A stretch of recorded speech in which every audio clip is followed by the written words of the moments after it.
Hi, this is Margot Escott with Improv Interviews, and I am so excited today to have a really fascinating guest on the show.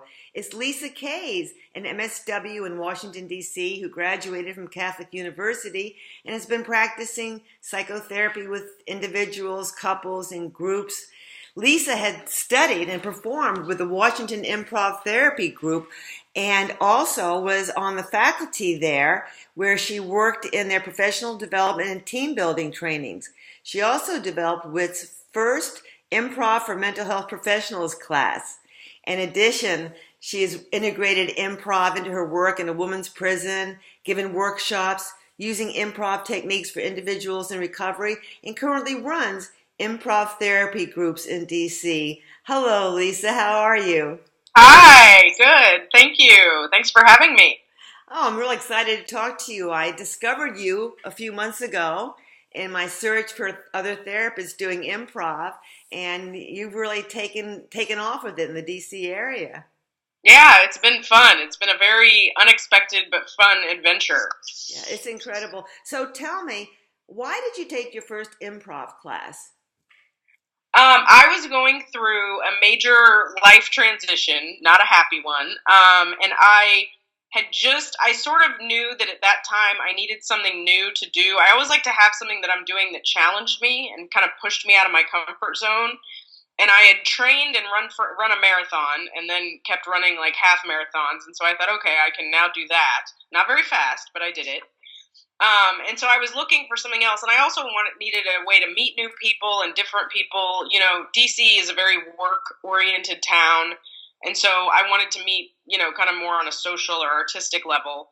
And I went to a happy hour with a friend randomly who happened to introduce me to Topher Bellavia, who was then the head of Washington Improv Theater. He was the creative director at Washington Improv Theater. And he promised me, this is my question, is will I be the worst? Do you promise I won't be the worst one in the class if I do this? I didn't know what improv was. I'd never seen it. I thought it was going to be like stand-up. I mean, I had no clue what it was. Right. But he made it sound so fun that it took a year. I think I sat on it for a year, and then I finally signed up for my first class with that promise that I wouldn't be, which I now know was a trick because improv is not competitive or hierarchical. But yeah, so that was it. I literally walked in not knowing what it was, like never having seen it. So, So what was your first experience like then? oh, I was blown away. Karen Lang was my first, my 1A teacher. And then we all have I still remember everyone's animal identities from that class. So she was Karen the Kiwi bird. And I just remember these games, and they were just saying, like, we're just going to let you play. And just being like, I remember being nervous and feeling very self-conscious, but also just thinking, why don't we play more? Like, this is amazing and so liberating. And we were so bonded so fast as a class. I'm actually still friends with Rachel the Rat. She's on a troupe with me. Years later, she moved to LA, then she came back. We're still connected. So it literally it blew my mind, I think, just how good it felt to let the world go and just play, is what I remember from that. So is it fair to say you were hooked on your first class? It hooked you right away? Yes, well, it's interesting because Pete Bergen was my TA in that class. And he's a very important figure in my improv training. He probably doesn't know this. But after the first class, like, I don't know if it was at one of the last classes or at our showcase, but he said to me, so, are you having fun? And I said, yes, it's amazing. I love it. And he said, so you're going to sign up, for level 2 or the 1B was what it was then. And I said, well, I don't think I'm that good. Like, I don't, and he was like, but I'm confused. You just said you were having fun. And it was the first time that it occurred to me that you can do something not because of, because you are good or perfect at it or you excel, but because it feels good. Mm-hmm. And so it was the first time that I let myself do something, even though at that point I would say I was bad. I was a not good improviser. I think now I am an average to above average performer. What's a bad improviser? Well, I was always angry in my scenes because of what was going on in my life. So like they were constantly like, "Could you stop being angry, girl? Like, please." And and I would get stuck and freeze and just those normal, but I wasn't the one that you'd be like, oh, she's a natural. I didn't. Right. So, but I thought, I'm going to do this because I like it, and I'm going to do it even though I'm probably not ever going to be the best. And it was the first time I've ever let myself do that. And I hear that from my patients all the time. This idea that, well, you can't do something, just because it's enjoyable. You have to be good. Mm-hmm. Mm-hmm. And so I just think that there's so much value in saying, if it feels good, do it. And so Pete asking me that really set something in motion for me that has been really important, I think, and carried over into other areas of my life. So, yeah. Well, I think the rules or the kind of I hate the word rules, ever since I read Mick Napier, I hate the word rules, but, the philosophy of improv about acceptance and there are no mistakes. And that's part of what we do in therapy. Yes. It's so connected. But I want to hear a little more about your improv history. So after that, did you start taking more classes? Did you travel anywhere? What did you do? I kept taking classes. I finished the WIC curriculum pretty quickly. I don't think there were any gaps. I just kept going and going and going. And I don't know, I started dating one of my instructors, I think within that first year. And he was a more senior improviser. He was on a house troupe. And somehow through that, I was like, I think I want to TA. I want to try teaching. Mm-hmm. And I think I was still in level 1B when I went to Topher and was like, if they need any TAs, I want a TA. I don't know what made me think that. I think the guy I was dating was probably like, yeah, you should try it.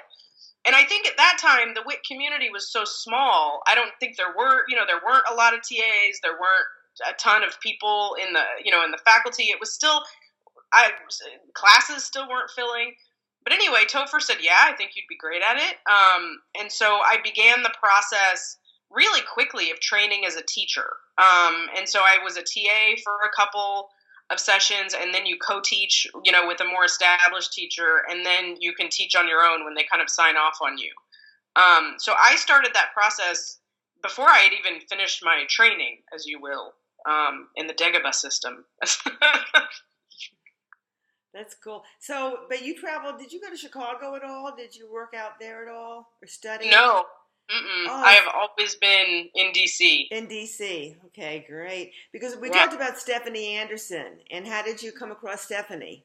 Stephanie started here. So she was working at Children's Medical Center in the psychiatric unit when she started doing improv. And I didn't know her then. I'd never met her.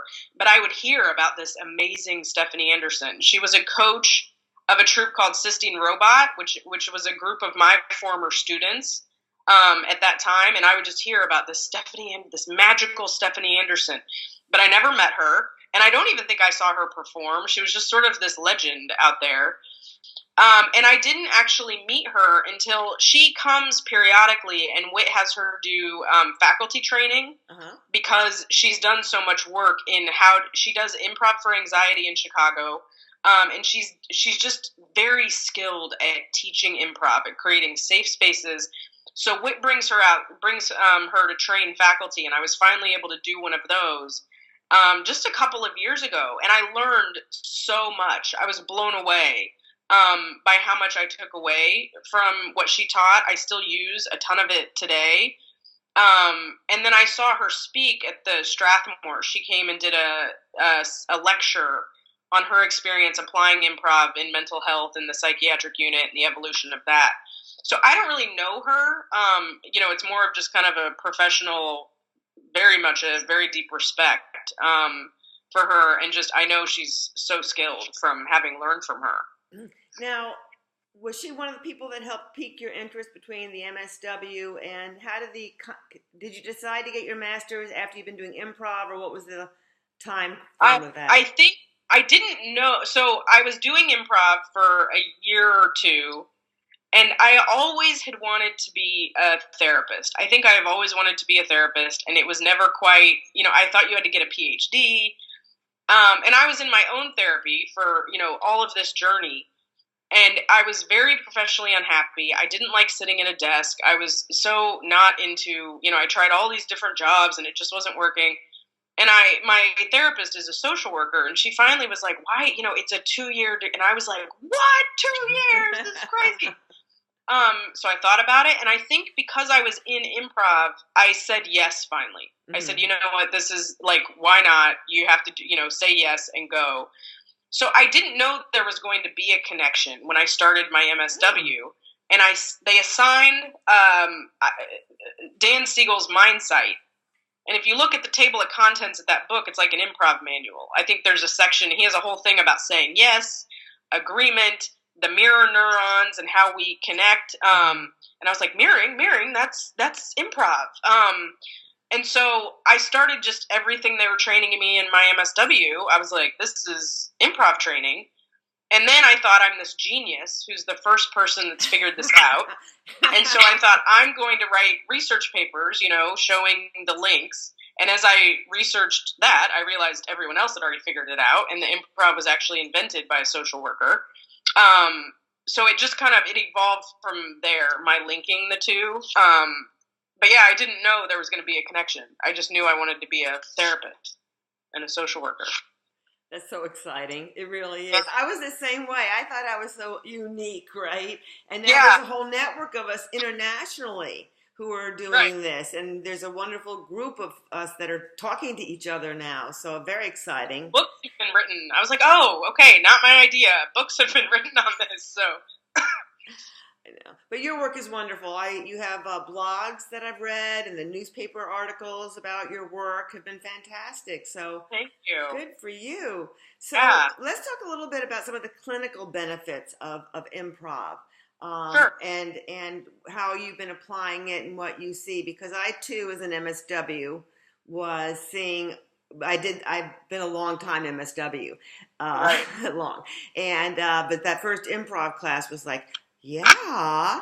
And so I wanted to know what kind of things you've been using and how it works with your clients. Sure. I actually have not been doing a ton of direct clinical work or improv work with patients. That's something that I'm in the process of developing. Oh, okay. Cheryl and I are trying to develop a process group modality that incorporates improv. So step by step, I'm figuring that out. And I do one-on-one incorporate some improv games with patients. But that's something that I'm still experimenting with and figure out. What I have found and what I started noticing as a teacher is that, when people would come to improv, they would say things like I would give them feedback in a scene and they'd say, oh, that's what my wife tells me I do all the time. And I started thinking this is, the same kind of feedback that you get in group therapy, that we need to know about, our defaults and the choices that we make and what it's like to be in a relationship with us. And so I tend to just use genuine improv, as I'm teaching it, as a way for people to get more in touch. Well, it's changing all the time. But first it was this is a good way to deal with anxiety. Right. Then it was, this is a really good way to connect to people. I started noticing how quickly groups became cohesive when you throw improv into the mix. Then it became, this is a way to figure out who I am and to know things in my unconscious very quickly and very fast, that I may not be able to do it through talk therapy or, can see in a different way in talk therapy. So that's so the improv for therapists is in a way an experiment for me to figure out how to then work with patients. So I don't know if all of them know that, but I'm experimenting on that. Have you actually done, I've done short form games with couples a lot of times, but even one-on-one, I've done some just short form games to play to help people feel more confident or take a risk. Have you utilized that at all too? I have not, but I've been thinking about it. Dan Weiner, who wrote Rehearsals for Growth and Psychotherapy, his book is almost entirely focused on couples work. Right. And so one of the things that I'm thinking about is couples workshops or how to, use that. But I haven't pulled it out in the middle of a session. But it's something that I'm leaning towards. I think the trick is you have to have such a good backlog of games to know which one to pull out when. Mm-hmm. And my skill for that currently is in teaching and in a group. And so I need to develop the skill with a couple of being oh, this is the game I would go to. And I haven't quite figured that out. or kind of started doing that enough. Yeah, there are so many games. Yes. So many games. But of course, I like to go back to Viola. And I visited Hull House last summer to see traces of her. And I always like to tell people it was a social worker because that's a wonderful connection for us. What about improv for therapists? What do you see as some of the ways that improv can actually help a therapist? That has been absolutely shocking to me. My goal when I started, somebody asked me to start improv for therapists. It was not my idea. It was actually a colleague. And my thought was, this will introduce therapists to improv so that they can send their patients to it. That was because, I don't send my patients, I don't refer them to anything I haven't experienced personally. Right. I think most therapists are like that. And so I thought this is a good way, they'll get exposure to it. They can send their patients to it. They'll see what it's like, and maybe they'll get something that'll help them with their practice.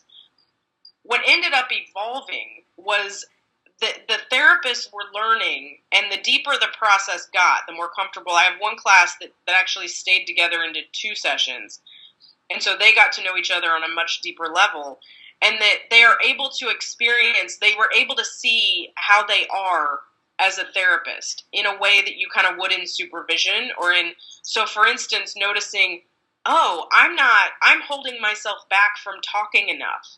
I'm not being authentic and I'm being too silent instead of having authentic reactions, or, oh my gosh, I'm so nervous. I'm talking all the time when I really don't need to be, and I can sit back, and that would all come out through the scenes.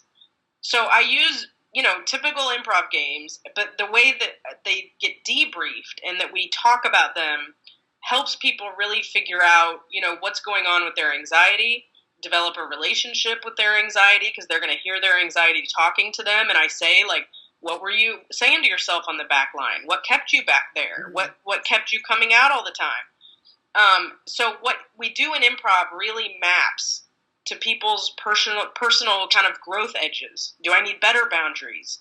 Do I need to be less rigid? Do I need to say more, say less? And so therapists get real in touch with that. And in many ways, they develop empathy for patients, because in scenes, they'll be in relationships with people that are like their patients. We do a lot of taking on physicality and moving like different people. And so I had one psychiatrist say from doing that, oh my gosh, I realized what's going on with this guy's medication, because he made a connection between the rigid way he was moving and the way this guy moved. And there was something, and he was like, I see this totally. And he completely changed the guy's treatment plan. So there's a lot of, being in the perspective of other people that we do. But the therapist work was much richer than I imagined, what they got out of it, and what I learned. It was a much deeper process than I thought. I imagine it would be. I've done a few of them. I've done a few workshops so far.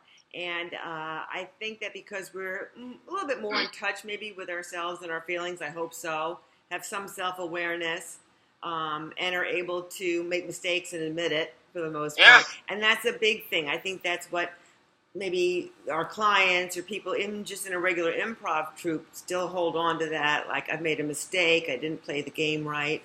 And that's so freeing for people once they get that idea. I want to ask you, in your history of studying and performing, are you performing anywhere now, Lisa? I'm in a troupe called Neighbors. I am currently on hiatus because I've been so sick.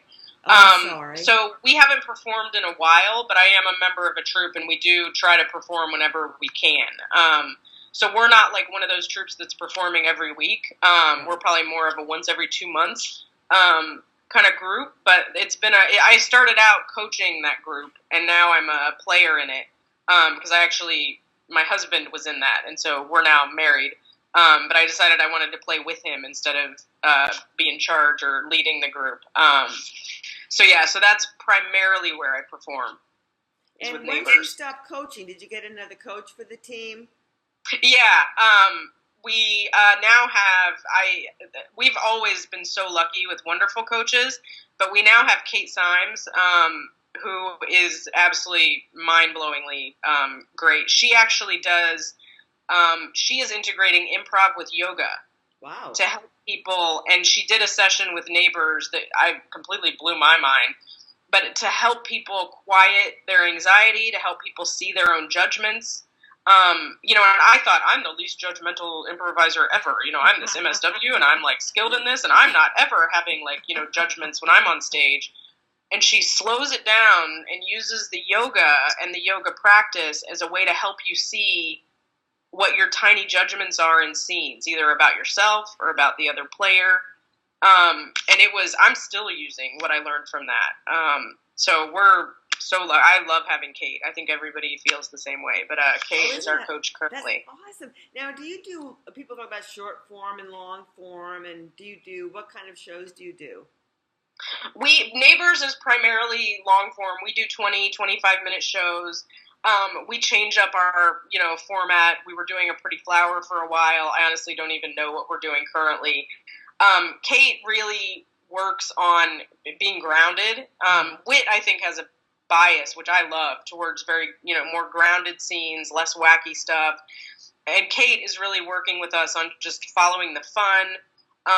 One of the things that I love that she had us do, that I still do, is an exercise where, you hear something in a scene and you just kind of think, that makes me think of. Right. And lead from, your real experience in life. So she's very much about, lead from what's real, and keeps us grounded in that. And so that's kind of where we come from. We still get wacky quite a lot, but we have a good balance between that, I think.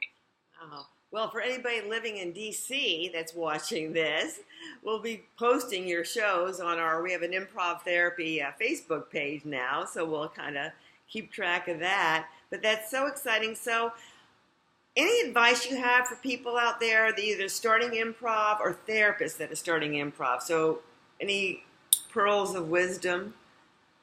Yeah, I feel like it goes back to what I was talking about earlier. What I always want to say to people is, if it feels good, if you're having fun, if you walk in that room and experience what I think most people experience, which is you don't think about work, you don't think about stress, you just play for 2 hours. Like, if you are getting in that zone and you feel better after you improvise, keep doing it, even if you have those, because we all have that voice saying, but you're not good at this. This doesn't make any sense. What kind of grown-up goes out at 10 p.m. and does weird improv? It's weird. Keep doing it anyway, because I think that lesson bleeds into other parts of your life and gives you permission to do things that feel good, even when they don't make sense or they're not productive. And I think we have too much of a bias in our lives towards doing what's productive and doing what we're supposed to do, instead of just letting ourselves play.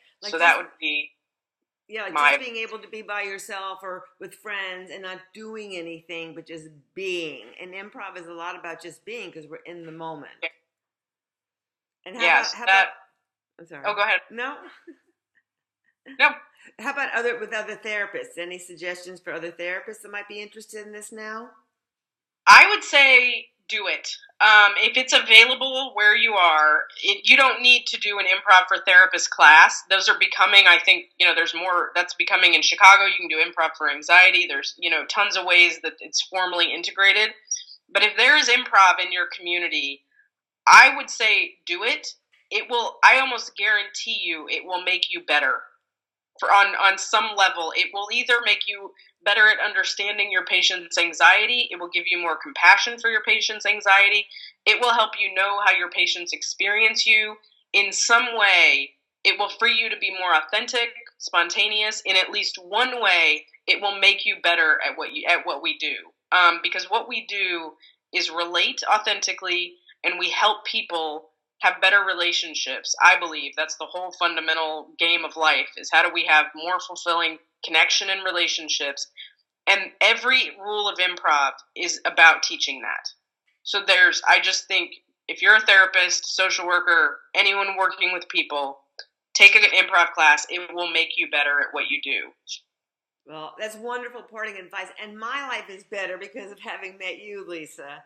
Thank you. I'm so glad you found me. Yeah, you've been inspiring to me. In fact, you taught me a game that I used at a workshop I gave for therapists a few months ago, and it was wonderful. It was Yes Walk. Yes. How did it go? It went great.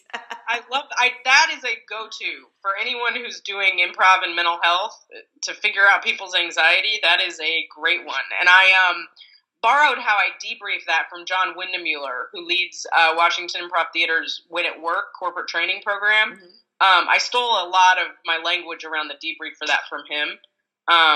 But yeah, that game is I teach that in every class for the last, 10 years. I never don't do that one. That's great. So that's great. Well, listen, I'm looking forward to Skyping with you again and doing some two-person scenes. And I really am very grateful you carved out the time to speak with me this morning, Lisa. So yeah, I want to thank you so much, and I will be talking to you soon. Wonderful. Thank you. It was wonderful to talk to you, and I appreciate the opportunity. Okay, Lisa, bye-bye for now. Bye. Bye.